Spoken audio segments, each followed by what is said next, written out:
McCown Gordon Construction opened its Manhattan office in 2014, responding to business growth and client demand. The team is focused on engaging with communities in Manhattan and throughout the state of Kansas to bring projects to life. They are here to be your partner and view every project through a customer-centric, future-focused lens. Learn more at McCownGordon.com.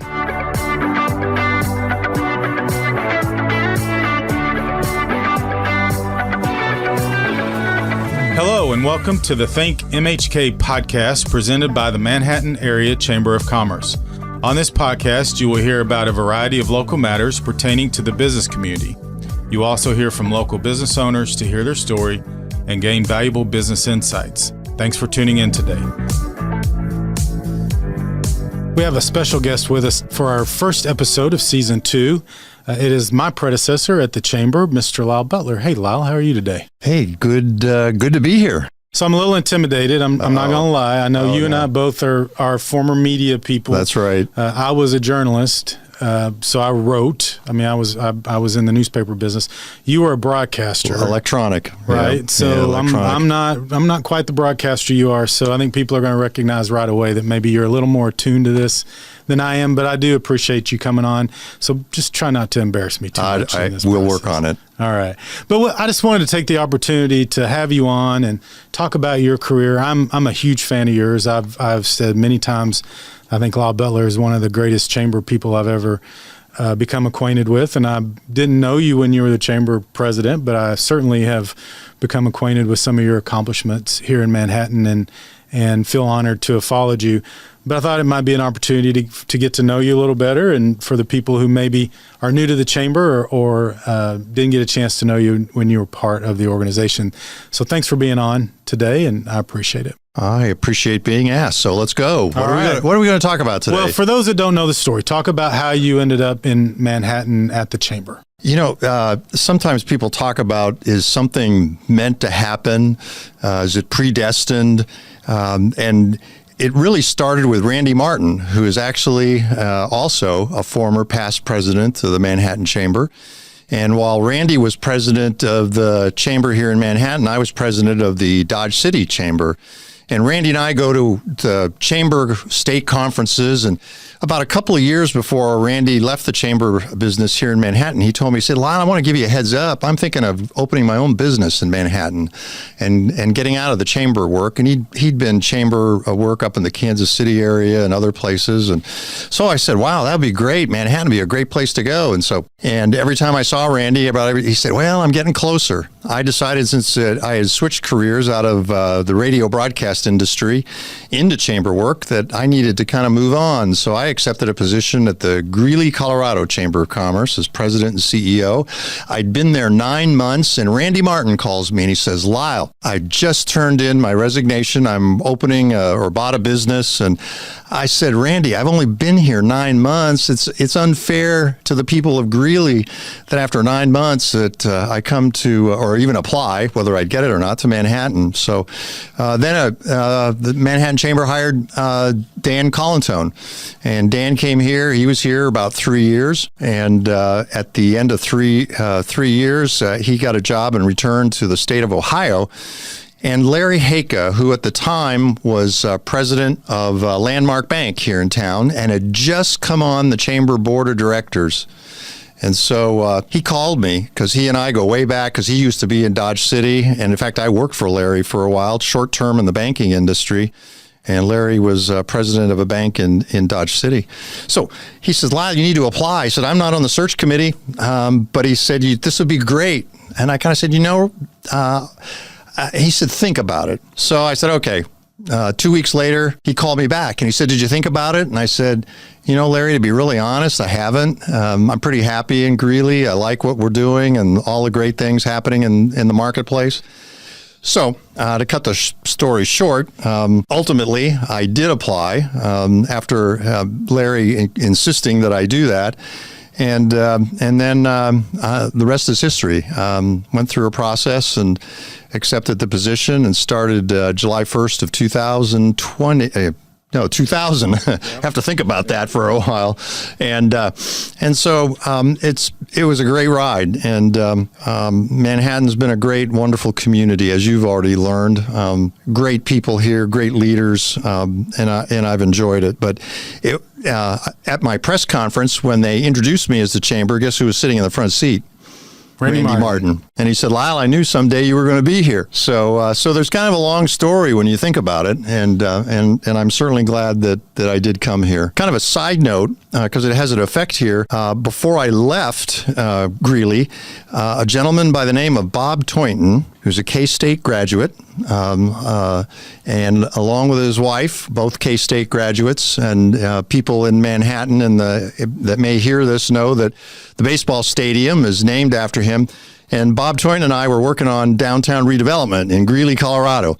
And when Bob heard that I was leaving, he called me up and chewed me out on the phone. And then he paused and he said, Lyle, if you were going anywhere else other than Manhattan, Kansas, I would be furious with you. But he said, if you're going to Manhattan, that's a great place to be from. So it's always amazed that it's a small world. The current chamber president in Greeley, Colorado, is one of my former coworkers that I worked with in Lincoln, Nebraska. So you have all these connections as they go along, and it's amazing. First of all, it's a small industry at the end of the day, but it is funny that sometimes you run into the same people or people from communities like that. And Randy is still very active in the chamber, and again, another individual that I look up to, and he's been a good mentor in my transition here as well. So you came in 2000. What were some of the initial challenges that you faced here at the chamber? Some of these, it's going to somewhat sound familiar, but I think there was a lot of concern. There was a lot of effort. Fort Riley had lost the Big Red One, had moved to Germany, and that had a major economic impact on our community, and so that was a huge issue that was facing the chamber. Manhattan and Riley County was losing population in the census that came out in 2000. We joined 84 other counties in the state of Kansas that were losing population. And so when I was hired, there was just a great sense of urgency that although K-State at that time enrollment was increasing, and that was good, there was concern about the future of Fort Riley. And there was concern that Riley County had joined most of the rest of the state of Kansas in losing population for the first time in a long time. So people were like, we've got to do something. And my other third big challenge, I would say, is when I came, they said, we have no money for economic development. We get a little bit from the city of Manhattan and a little bit from Riley County, but in order to do a major economic development effort, and they said the first thing they wanted to do is they wanted to have me present to the executive committee and the chamber board a strategy and a plan to raise significant dollars for economic development. Well, and of course you did that, and that was, I have said multiple times, one of the things that impressed me about Manhattan was the commitment from the private sector to economic development. So per capita, for those that don't know, we probably have one of the largest private sector investments in economic development in the country. And so it went back to that moment in 2000. I agree. And I think it was, I'm a person still believe that economic development needs to be a partnership. And I always felt personally that the business community was the group that needed to step to the plate first before we went to the city or the county. Because if the private sector didn't want to do it, then I think it's unfair to just, on a personal opinion, to put the burden upon the city and the county to do that. And I was always proud to be able to stand before the city commission and county commission here and say that 2/3 to 75% of our money is all private sector dollars to do economic development. So yes, that was my first challenge, and I recommended that we hire a fundraising firm to come in and assist us in doing that, because prior to my coming, the chamber did have an effort where they did do a fundraising campaign, but they did it internally. And Dan Colantone, who was the president and CEO, and I called him up and visited with him, he said, Lyle, don't do that again. He said it took too much staff time, and we said, actually, we weren't able to serve our business community and to take care of issues that we needed to. And so I shared that with our board, and as well as bringing in a couple of firms for them to consider, and we ultimately hired them. And we're wrapping up our 5th campaign, right. And we're over $3 million for 5 years, which is and great. That's incredible, because our first campaign, we originally set a goal for 1.7 million, and I remember several board members, their exact quote to me, they said, "Now, Lyle, this is not the United Way or the Red Cross. So we're not going to get that kind of money."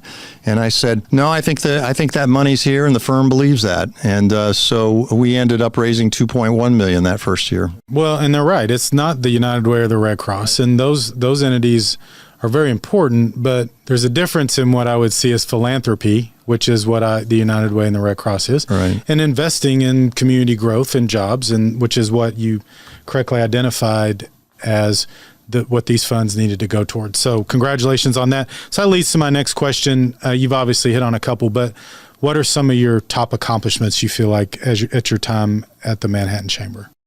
Well, I think, the way you phrase the question is that I consider that all the accomplishments that I did was done in partnership. And I think the Chamber played lead roles in a lot of things.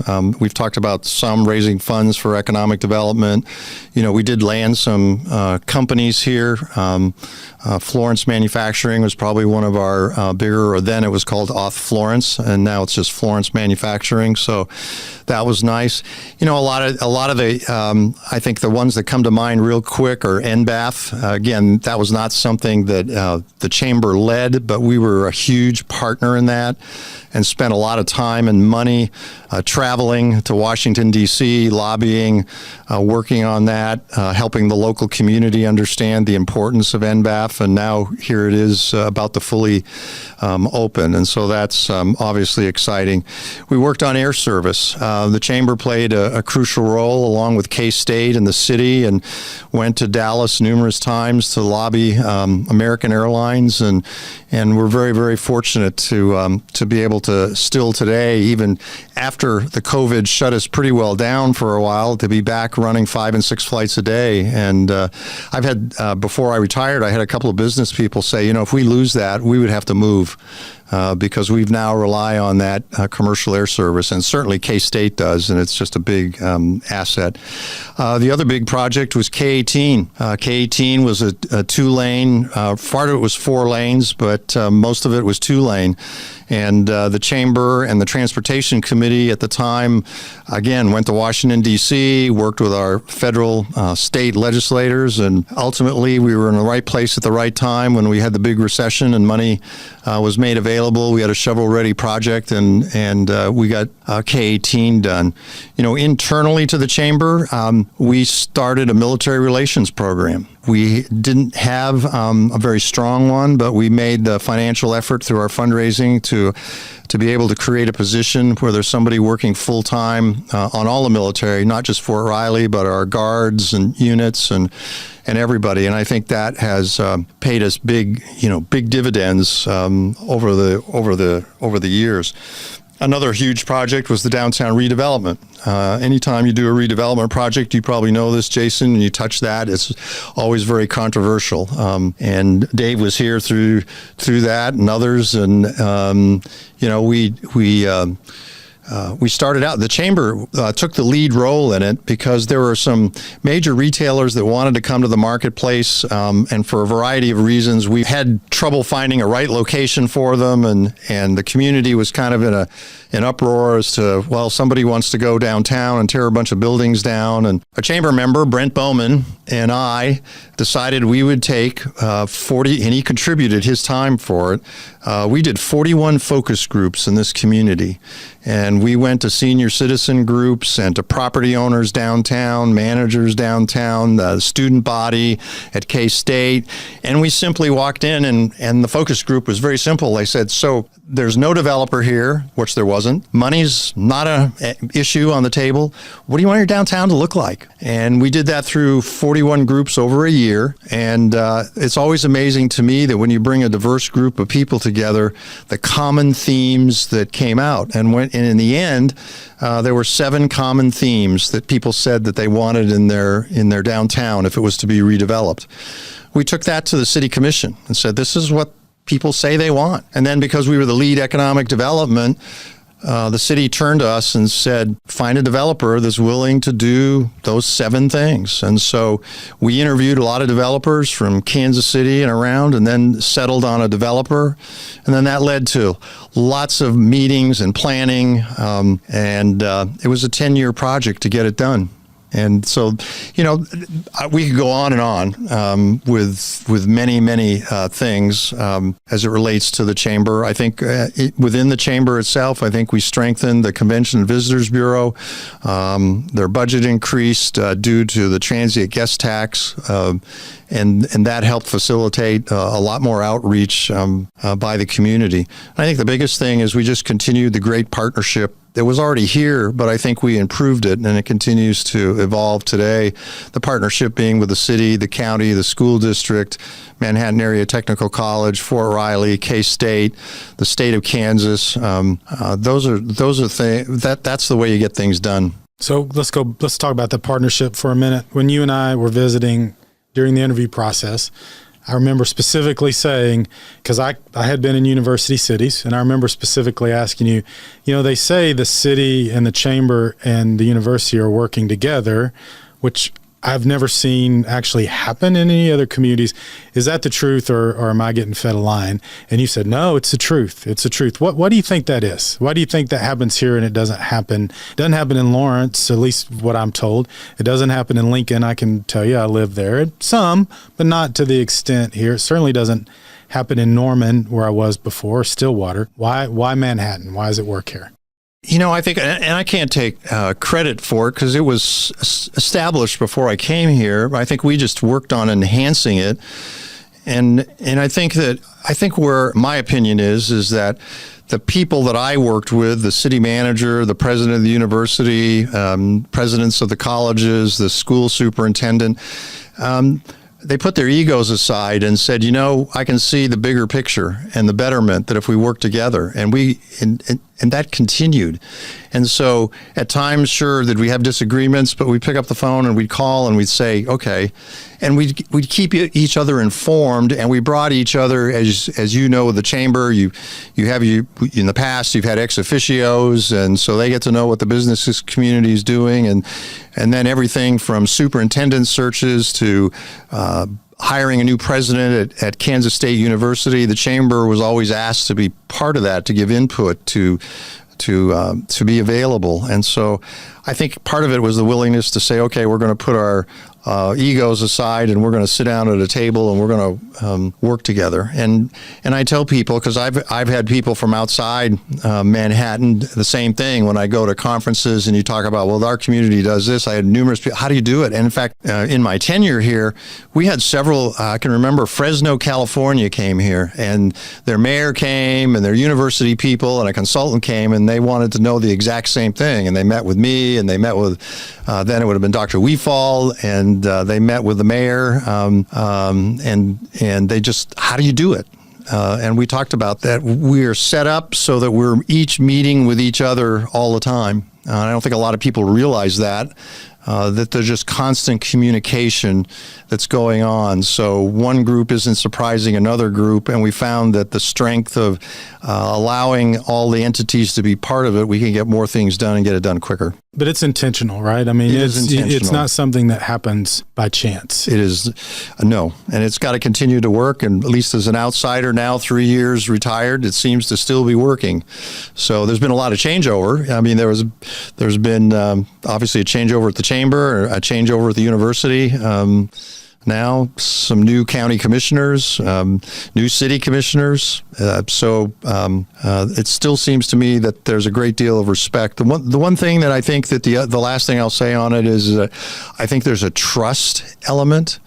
And so far, in my tenure of 19 plus years, there was complete trust between the organizations. And of what, when we said something, or when we talked, or when they said, can you keep this confidential, we honored that. So going back to a couple of things you mentioned earlier, I want to specifically ask a little more about NBAF.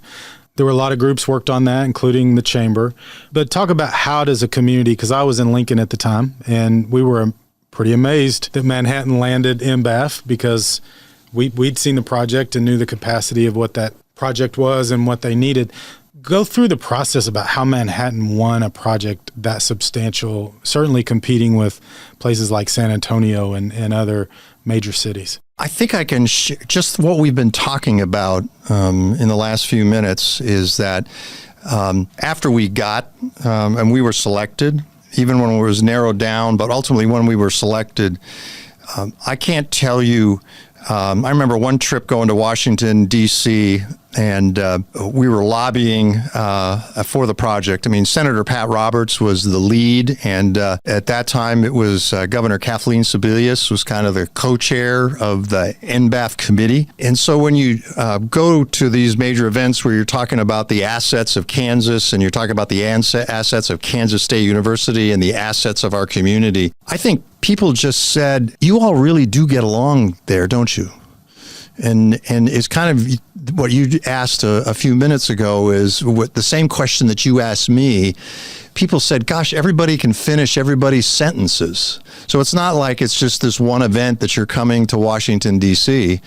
You all know each other and you all work together. And the strengths that you had. The other thing that we did, which I'm very proud of Kansas for this, is that there were two finalists, Leavenworth and Manhattan. And the city commissions of both communities wrote a letter of support for the other community. That's pretty unusual. And I can't tell you how many people said that, like in Texas, for example.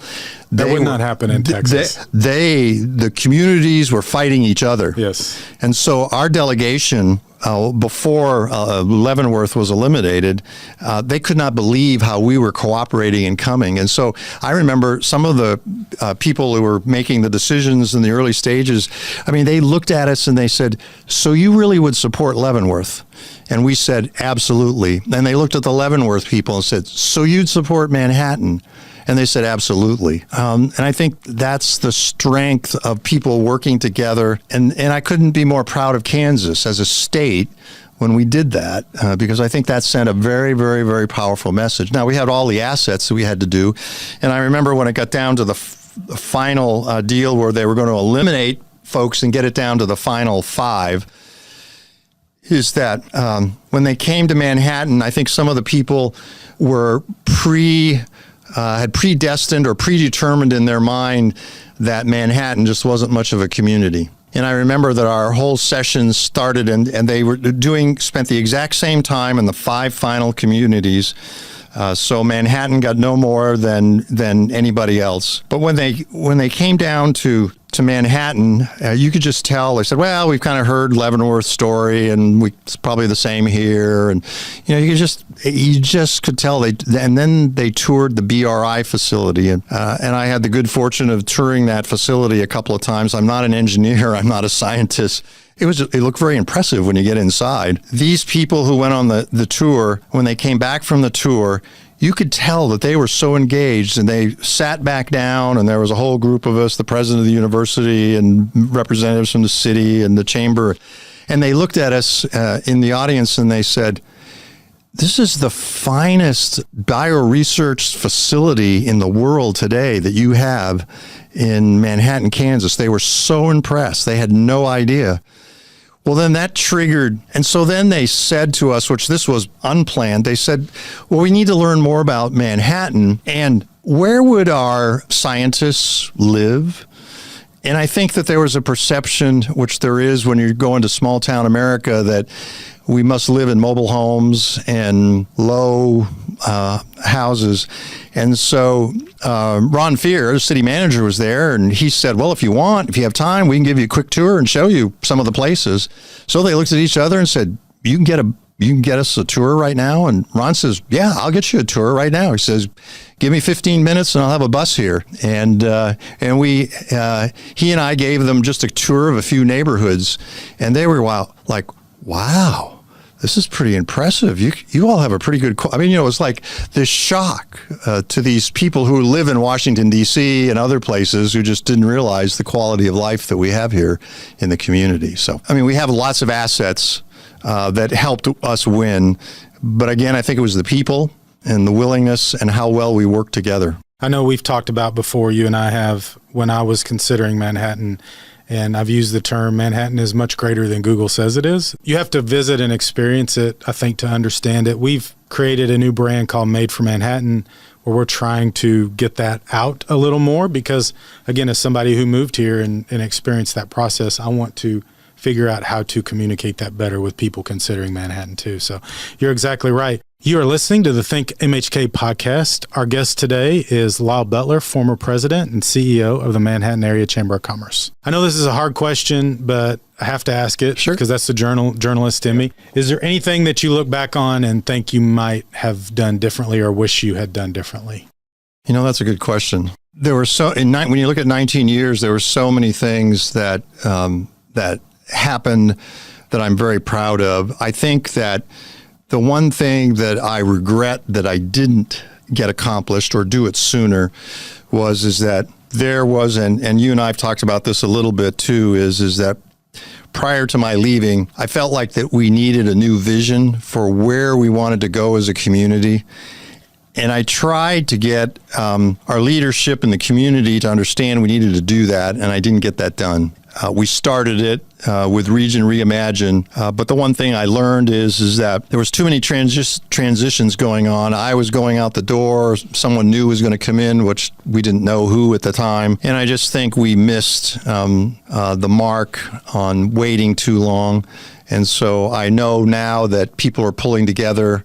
I know, in fact, I think your leaders retreat coming up, they got postponed again because of COVID, but coming up later this year or in the spring is going to talk about that very subject as to the city's kind of got some plans, and the county and the chamber and the university, and how do we ferret that out? And I think that's important to have a vision, because I always felt like when I came here that we had a vision, we knew where we're going, and I knew the last probably 3 years I was here, it's kind of like, if we don't get somewhere, we're going to have some issues. Yeah, and I think you're being a little hard on yourself. I do think there were some economic challenges that you were facing towards the end of your tenure, which included reduction in students. It included, losing a battalion, and none of those things are controllable, right? At least from a chamber community standpoint. And so I think it snuck up on people. I do think that the Region Reimagine strategy, which we're obviously working on all the Manhattan parts of that,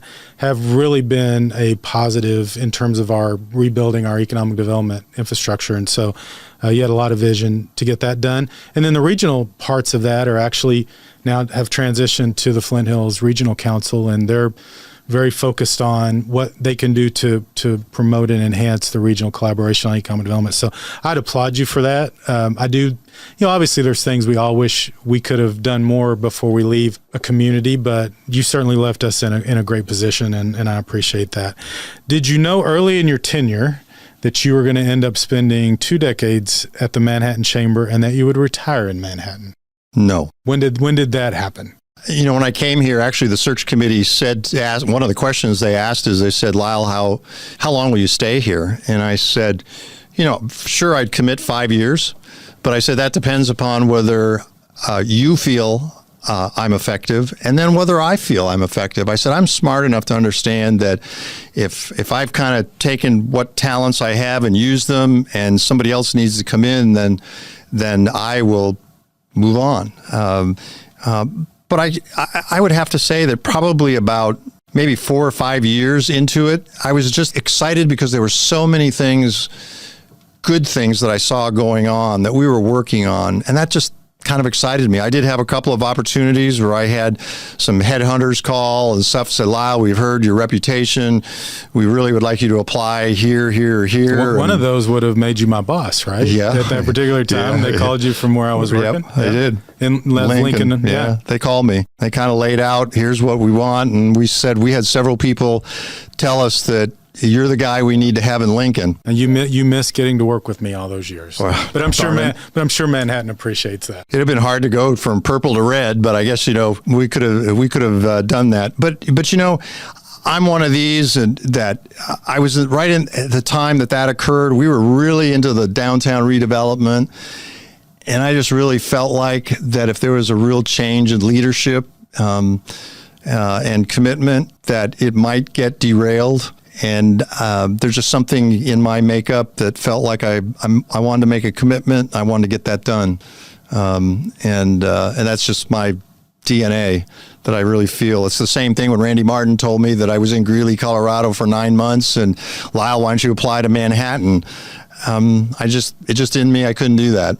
Even though maybe I would have made more money or had more opportunities or whatever, it just didn't feel right for me to do that. Yeah, sometimes you just can't help those things, right? So when did you decide you were going to retire here, and maybe go into a little bit?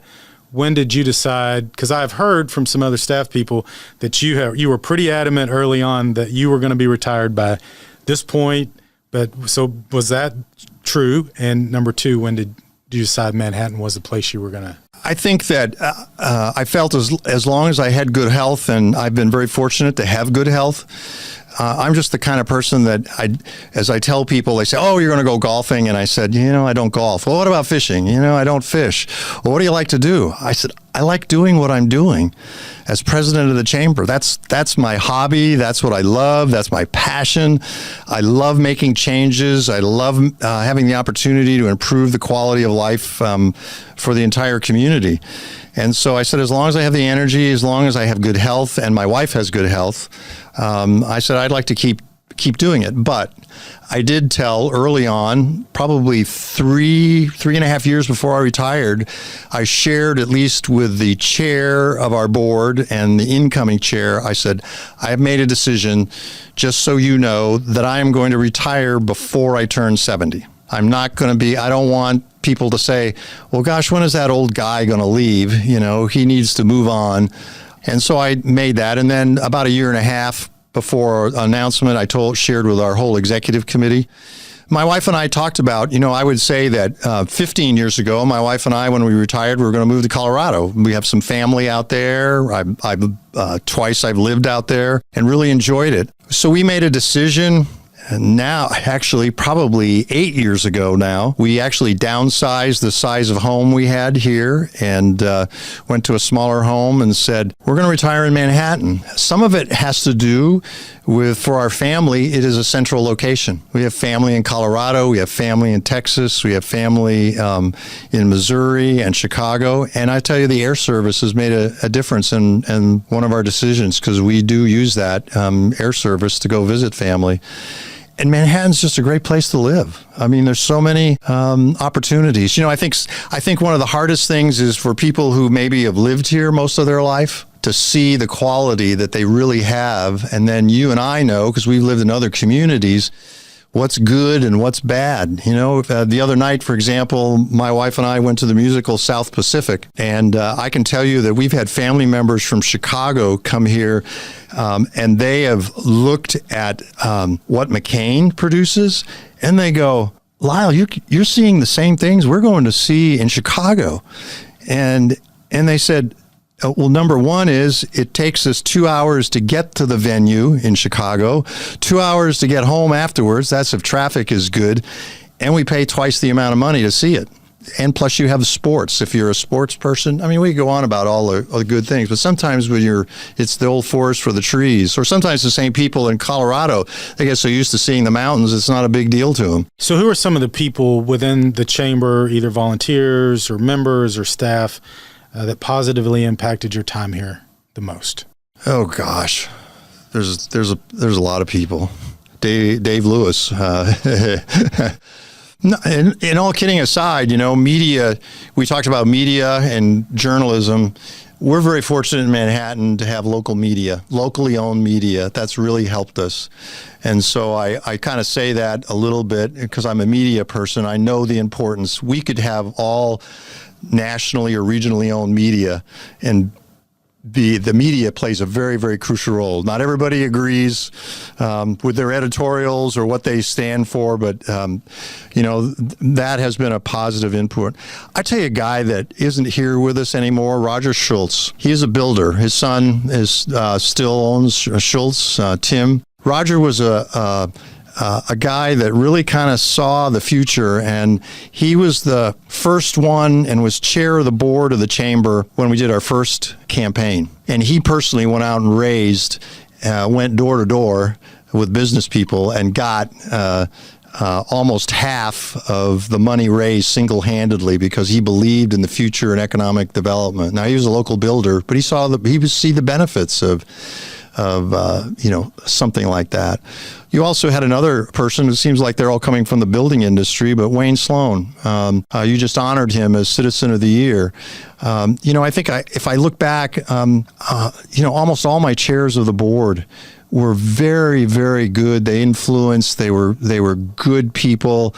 Neil Horton is another person that comes to mind. I mean, these people really got it, and they worked hard, made tough decisions sometimes behind the scenes that needed to be made to move our community forward. I do a little bit of consulting now with other chambers across the state, and one of the things that you really find is that where communities are struggling is a lack of leadership. People willing to step forward with money and ideas and willing to make tough decisions. Manhattan has not been that, is in my term here. Dennis Mullen had a great deal of influence. Rich Seidler, in my early days here, they were leaders, and in some cases still are leaders in this community that had to make tough decisions. And I'll give credit to Linda Weiss. Linda Weiss, another chair of our board. This was right, her chairmanship came during the peak time of NBAF. At her own expense, she flew back to Washington on her own several times to lobby for NBAF.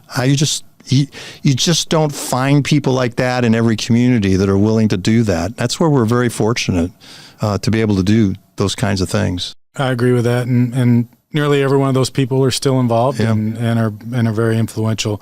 So I'm going to ask our producer, Dave Lewis, to hop on for just a minute. We're at the lovely Ad Astracast Studios. First time I've heard of Dave. I just accepted the position, and you all did a special show at K-Man for Lyle.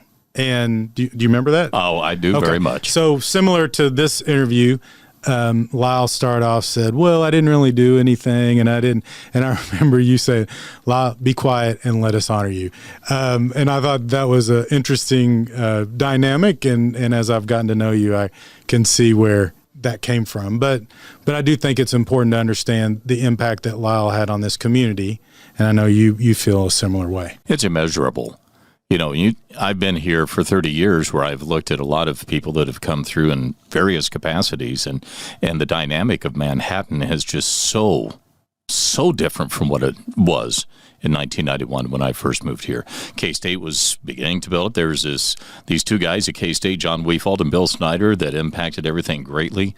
I remember how everybody seemed to be so scared to try to figure out what to do after the Big Red One left. And, that was when we first started economic development programs. And, we were in line to get an airline manufacturer. Cessna. We were in line to do that. And I remember how we just seemed really, really, truly disappointed that we didn't land that.